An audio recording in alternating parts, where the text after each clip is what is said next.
سمكيه مكرونه. بص من جوه، جوه عامله ازاي؟ دهب. سكر بامانه. اهلا بيكم في مقارنه احسن سمك مكرونه، ومعانا 3 براندات، 2 منهم مشهورين بتوع زمان، وواحد لسه طالع كام سنه، بس نسمي الله ونقارنهم ببعض. تعالى لي هات لي بقى اولاد سمير ونشوف كيلو المكرونه. بص عارف بقى ايه؟ عارف انت الشغل بتاع زمان، كيس البتنجان وطبق الرز اللي في طبق الفل. يا نهار ابيض، ده سعر ايه؟ ده 290 جنيه كيلو، ده انا كنت بشتريه ب1000 وحاجه. انا عاشق لسمك المكرونه يا جماعه. بس الصغنن ده بيطلع سكر. ده سمك المكرونه يا جماعه اكله تعتبر من احلى اكلات السمك. يعني الناس اللي بتاكل سمك، احلى صنف في اسماك في اي نوع سمك، سمك المكرونه ده سكر. ده وليه اوقات معينه.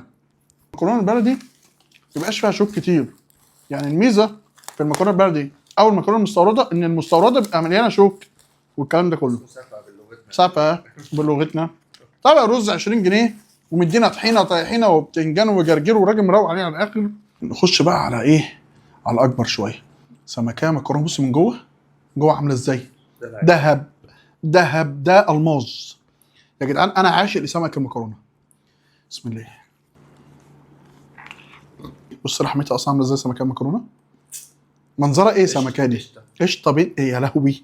فصوص ايه ده كلها فوسفور. دي على الكروسون. اوعى تفتكر ان المكرونه حديت عليه كروسون، لا دي جواها فايده.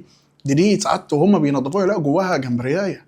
والرز والطحينه مش عاجبني، والسمك عاجبني قوي وسعره محترم قوي.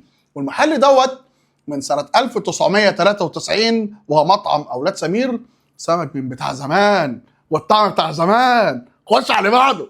تاني واحد معانا ابو العربي بتاع التجمع. يا ترى اسعار التجمع زي اسعار مصر الجديده؟ فرق الدبل.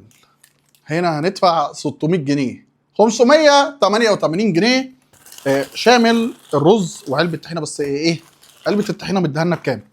عايز اشوف يا عزيزي. ايه ده طبق رز بشاميل ده ولا ايه؟ علبه طحينه ب 30 جنيه و70 قرش. مش فاهم ليه 70 قرش، ولكن اكيد في خطه. مش عايز اطول عليكم، هنسمي الله ونشوف.